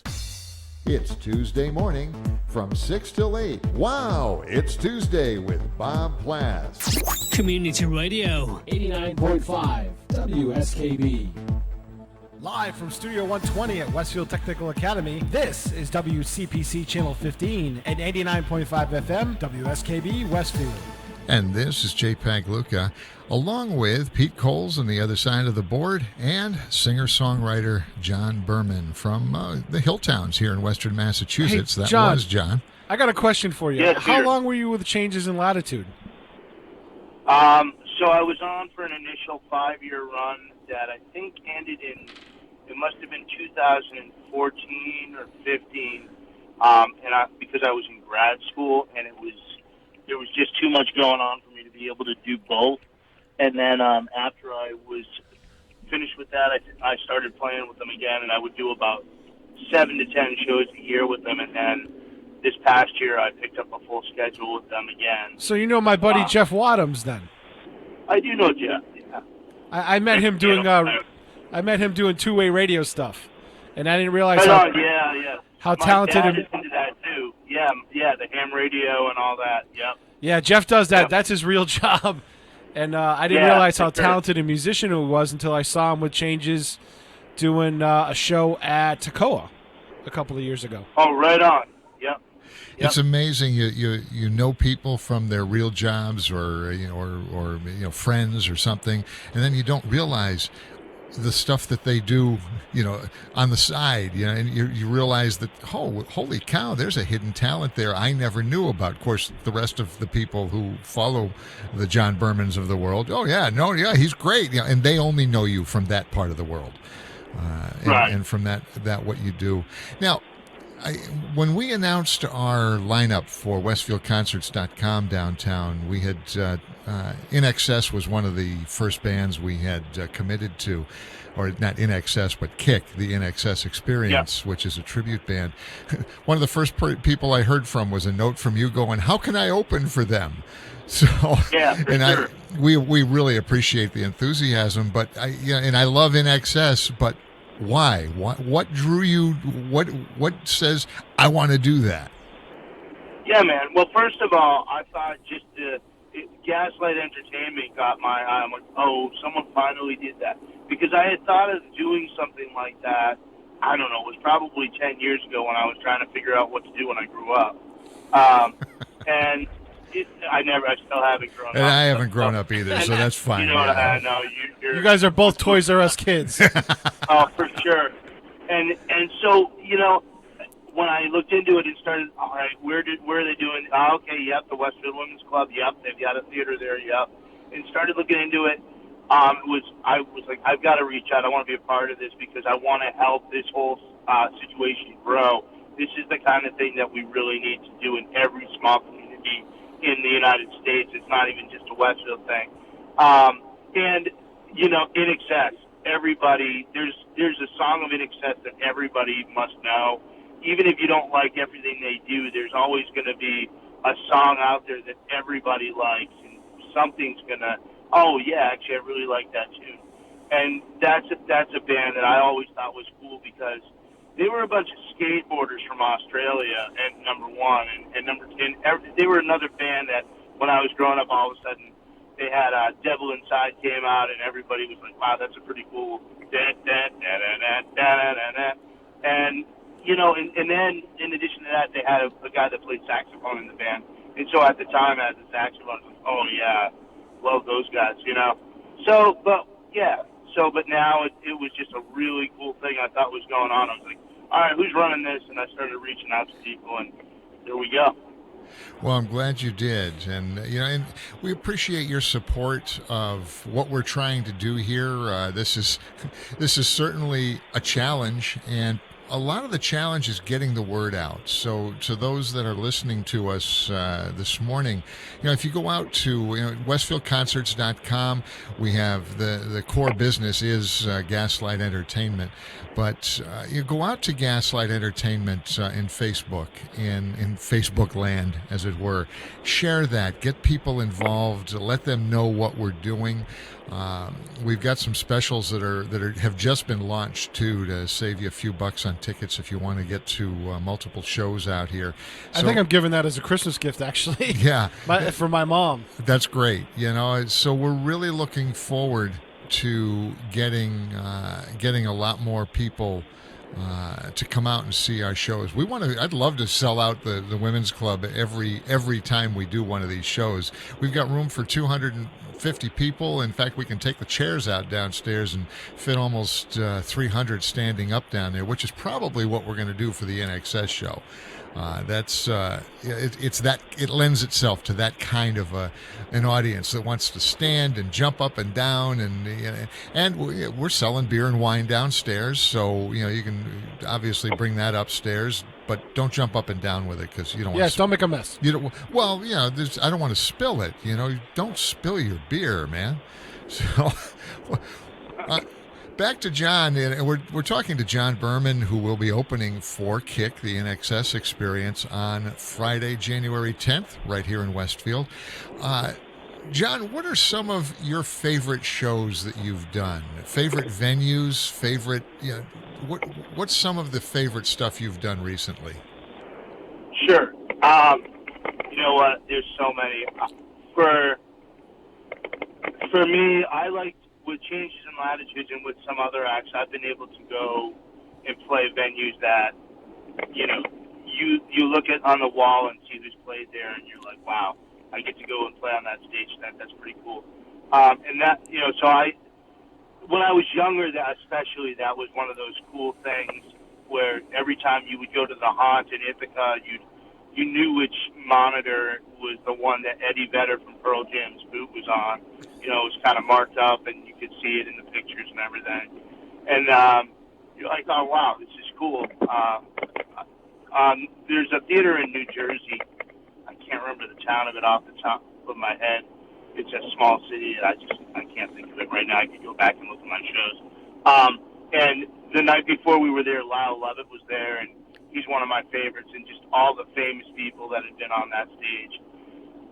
The change as I grew older, though, was I liked to go to places and take in a hockey game. So we were in Arizona last year, and actually Jeff and I went and did a little impromptu acoustic show that in a Guitar Center.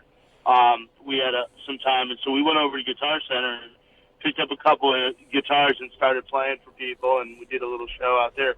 But I ended up going to an Arizona Coyotes game, and I try to fit that in anytime I'm traveling now, is to go to a game and really somewhere else that I don't necessarily get to go all the time. For Westfield, I'll tell you, we're so lucky to have so many restaurants and establishments support music and throw a couple $100 a musician's way to go out and play. Shortstop's probably the one that I do the most for that kind of thing. They've been really, really good to me and supportive of what I do, so I've got to give it back to them.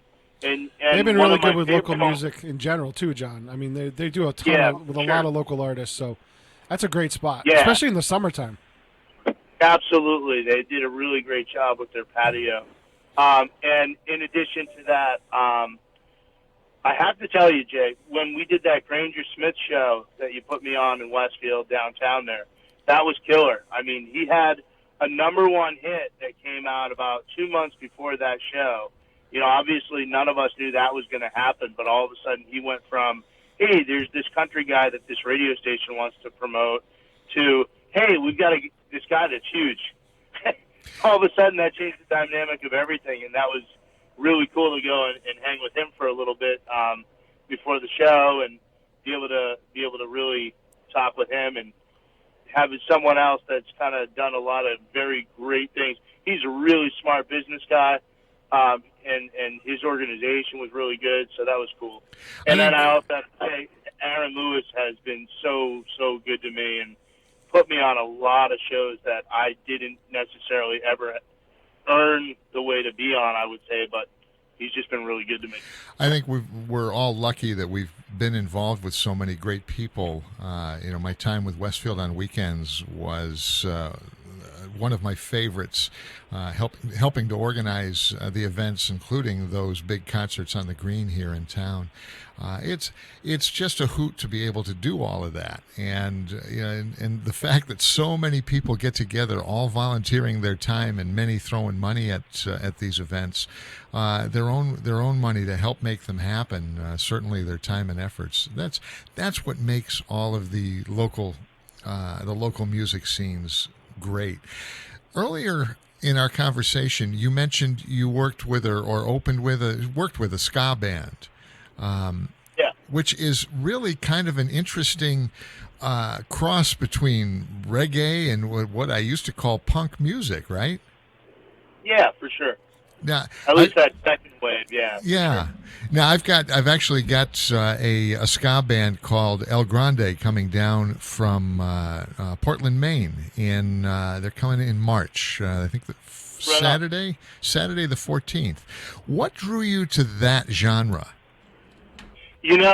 At the time, basically, it wasn't peer pressure, but it was just kind of hot at the time, and we had a lot of connections. I guess Bim's trombone player was the trombone teacher at my high school, and that kind of opened up some opportunities for some of the people in high school, and so that's really where that started. And Big Lick was the name of the band when I was in high school. That was kind of, that my friends and all the it's kind of that thing to follow, and just having the opportunity when one of the saxophone players wasn't available to go and start playing some stuff with them was pretty much what started that. And then you kind of learn other bands and all that. And then we kind of had a little bit of a relationship with the Mighty Mighty Bosstones, and at the time they all of a sudden dropped a bigger thing, and I don't know.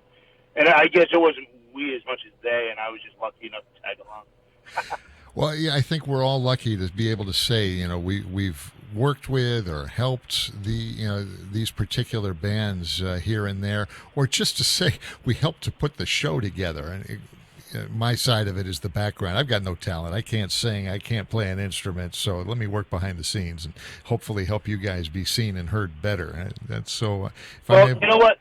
That's huge, though, and I have to tell you, I've helped on the production side of things with a lot of events now, a lot more than I ever did, just because people would ask me for help, and it is a huge thing. But when that band hits the stage and you see the lights go off, you're like, all right, look, check it out, what we did. That's pretty amazing, because it is a lot of work, and I don't think people really realize how much goes into this day in and day out, and the amount of logistics that not only the band has to get through and put through to go and put on a show, but the people that are actually there at the event trying to make it all happen and then get people there.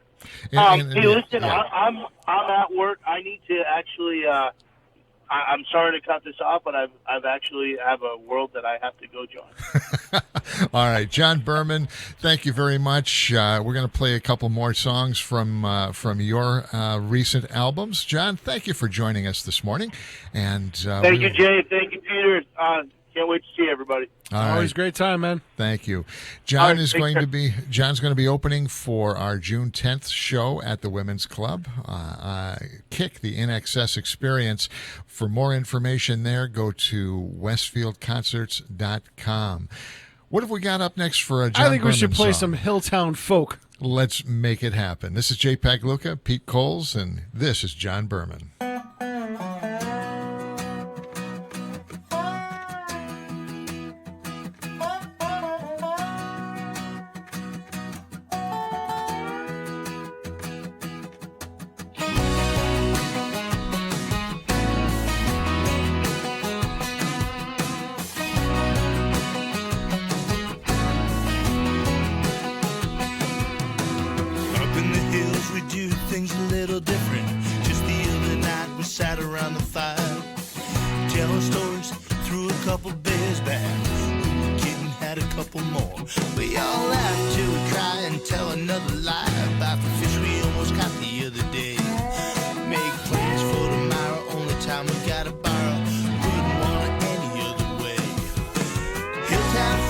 Have a little more fun. Out in the country, never quite done.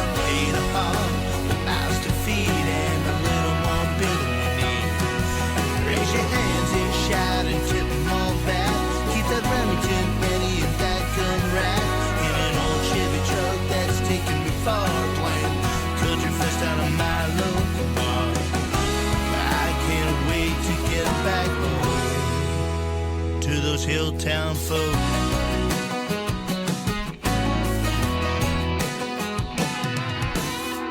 Saturday, we went fishing. Yeah, the whole town turned up and all the kids were wishing they'd catch the big one at the Little Pond Derby, but only one could ever truly win. Then the fair came to town and everyone came around. Lights and smells dancing in the cool air. As the nighttime came and all the teens played their game, everybody wins and truly dare. Hilltown folk have a little more fun. Out in the country, never quite done. Hit a home, nice to feed, and a little more beer than we need. Raise your hands and shout and tip them all back. Keep that Remington handy and that gun rack. In an old Chevy truck that's taking me far, playing country fest out of my local bar. I can't wait to get back home to those Hilltown folk. American heroes in a little parade. Volunteer fire, they got lives to save. The little post office where they know my name. Take the time to wish me luck when I play.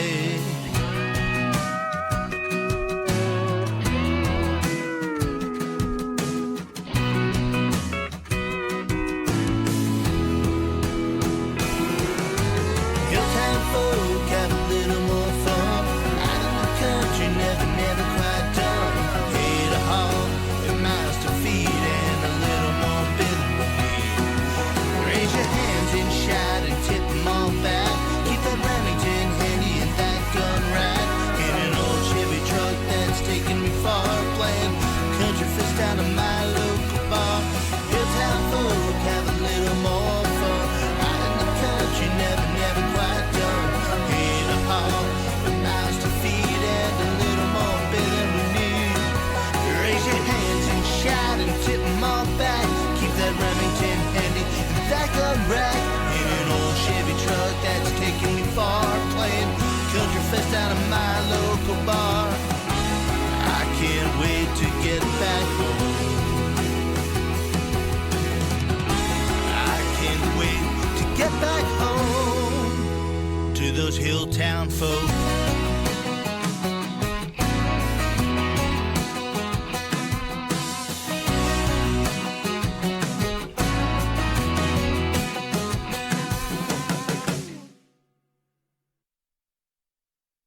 Underwriting for Community Radio on WSKB is brought to you in part by Rockies. Over 30 convenient locations throughout Massachusetts, Rhode Island, New Hampshire, Connecticut, and Florida. One of the nation's largest ACE dealers. Expertise and great product selection in paint, hardware, lawn and garden. That's Rockies. Rock solid service since 1926. On the web at Rockies.com. Support for the community programming of WSKB is provided by the Dunkin' Donut Shops of Westfield and the Sardinia family. It's nice to know that even as the world changes, Dunkin' Coffee remains the same at 7 convenient locations throughout Westfield. It's Tuesday morning from 6 till 8. Wow, it's Tuesday with Bob Plass. Community Radio 89.5 WSKB. Live from Studio 120 at Westfield Technical Academy, this is WCPC Channel 15 and 89.5 FM, WSKB Westfield.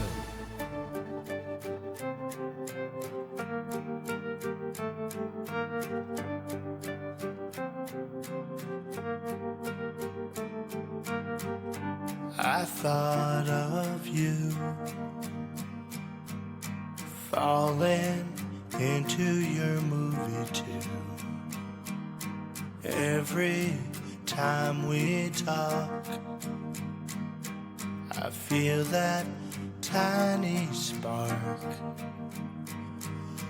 Why?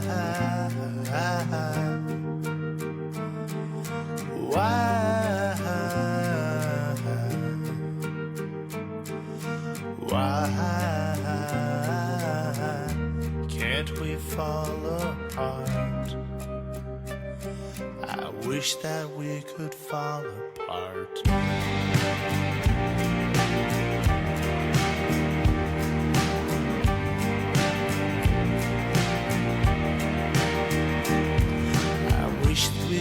start again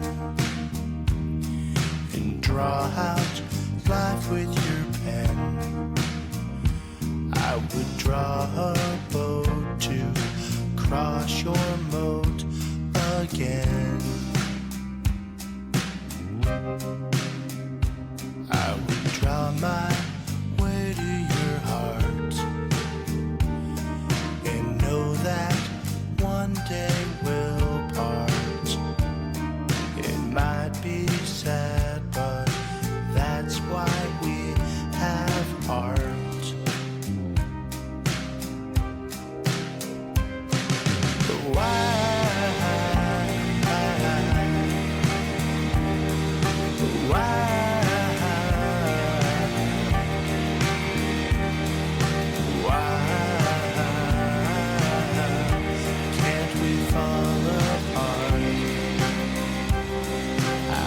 That we could fall apart.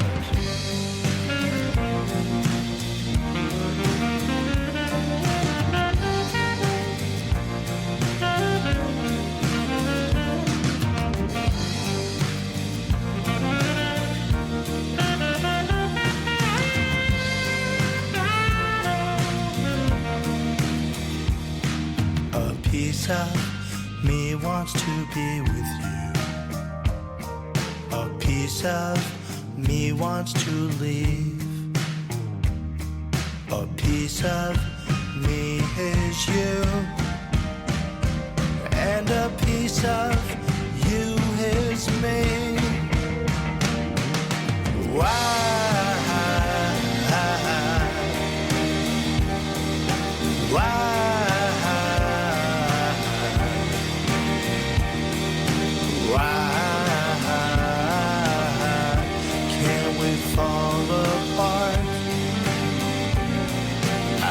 That we could fall apart. Why?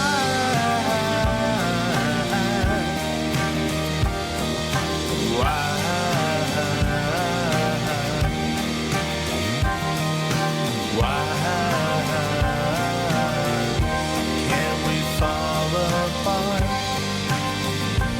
I wish that we could fall apart. I wish that we could fall apart. I wish that we could fall apart.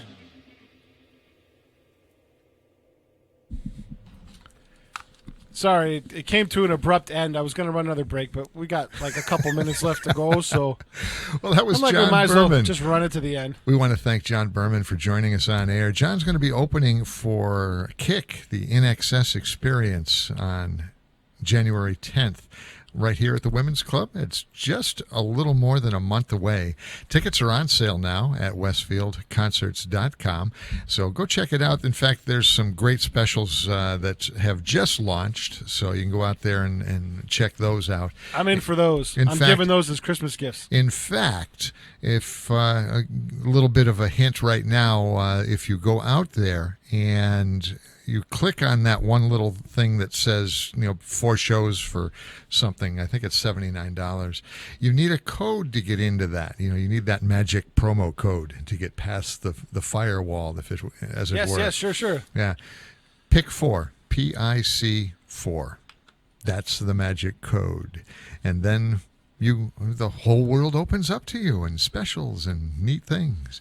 PIC4. Yeah, that's what I'm giving that to my mom. My mom's a music nut. You know that. I mean, she's been to all kinds of concerts. She's taken me to Queen with Paul Rogers and Aerosmith. And my mom, after my dad passed away, my mom opened up this passion for being a music nut. And she's you never knew she had, right? I always knew she liked music. I just never knew she was a rock chick. Like she went to Queen. She went to Queen with what's his name? The guy that was American Idol that was with him now. I went to Queen when Queen was Queen. Yeah, I understand that, but that was when I was a kid. So but I never got. My mom never went to shows when I was younger, and honestly, I never went to shows when I was in high school or anything like that. I had friends who went. My brother went to a couple, but I never really went to concerts when I was younger. I just didn't go. I like going to see somebody in a bar. See, or a small venue. I like the big spectacle. I liked because, and it's probably because I'm looking at everything that's happening, the whole show, not just the music. Yeah, no, I enjoyed that too. Like, I would go to free shows, but I couldn't see paying, well, now it's outrageous, but I couldn't see paying all that money when I was younger for that. You know what I mean? Like, when there was enough free shows around, like, I got to see some great shows with local bands like Fat and NRBQ and stuff like that. I mean, really good bands. And I did so many shows locally, like in the high school level, directing Long Meadow concerts and doing all the stuff I did at Cathedral and helping with other groups and stuff like that. So I did so much along the way that it wasn't a big deal to me to go to these big, huge shows because I was doing some of that. Well, to some of the people my age, they'll remember these names: Jim Koplik and Shelley Finkel. Oh yeah. Yeah, biggest promoters in the they were the East big Coast. ones in the Northeast. That if you went to a show, chances are they did it. They produced it, and they would always, didn't matter the band. And we mentioned Queen, and this is one of them. But Boston, any of the big bands of the 70s and early 80s, they would play. New Haven, which the Coliseum doesn't even exist anymore. You're right. Hartford and this is Hartford, both the old Coliseum and the new one. It fell once. The roof collapsed. The roof collapsed in '79. At what's now called it's still the same building, the XL Center. Right. And we were down there with Artsbeat at the Hartford stage right next door. That's right. Just the other day. And then we'd see him in Springfield. And tickets were like $6.50. Yeah. I could see $10 was a lot. Yeah. If you want to be on the floor, it was like $10 or $15. And Springfield was always general admission on the floor. Yes. Or what we'd call zoo the cattle herd. Yeah. And you'd have to get there early. You wanted a good standing room only in front of the stage. You had to start lining up at noon. I can remember when the Mullen Center opened, that took business from Springfield. Yeah. And then I can remember when the casinos opened and took business from everybody. Yeah. I remember traditionally Aerosmith would open their tours at the Hartford Civic Center. They'd go to Hartford, they'd bone up for a couple of days, they'd rent the Civic Center for like a week and get all their stuff ready, and that'd be the first show of the concert. Yeah. The tour. Now the first show of a concert tour for Aerosmith is Mohegan, but not even that anymore because they're signed to MGM. So honestly, the first concert in their latest tour was in Springfield at the Civic Center because MGM manages that now, and now they're in residence at the MGM property in Las Vegas. It is nice that MGM, having them here gives us locally access to shows that would, they go through the Boston, the New York, but never stop. It gave here. new life to the Springfield Civic Center and Symphony Hall. But you're still paying $150 for the ticket. Oh yeah. And and all right, if I really want to go and see one of those shows, I'm probably going to pay $100 or $150. It's ridiculous. I won't tell you what I paid to see Steve Martin and Martin Short. It was worth it because I've never seen my wife laugh so hard for so long. It was that funny a show. Yeah, but you know what? I spent under $50, and I went to Christmas on the Rocks at Theater Works in Hartford, and I laughed for 90 minutes solid. I don't know. See, I don't know what the better. I don't know. See, I'm always a local guy. Yeah, and if you can get a show right now, a decent show for under $50, it's absolutely I'm telling you, my pick of the year still is Theater Works in Hartford. Christmas on the Rocks. Get a ticket before they sell out because they're going right till Christmas. We're hoping to do that with our little concert series here in Westfield. Tickets are somewhere between $30 and $45, somewhere around there. That's quite reasonable, actually. Yeah, and I'm hoping I want to fill the room. I really do, and that's what excites me when I get a full room. I'm talking to John about what are some of their favorite shows. My favorite shows, doesn't matter where it is, but if the room is full and everybody's hopping, then that's a good show. And I don't care who's running it, don't care who's playing at the show, but if everybody's got a smile when they're walking out the door, yeah, that was a good show. That's really all I can ask. So we're going to work on that. I'm Jay Pagluca. Time to say goodbye, Jay. Time to say goodbye. Goodbye, Jay. Wait, where's my march? There we go.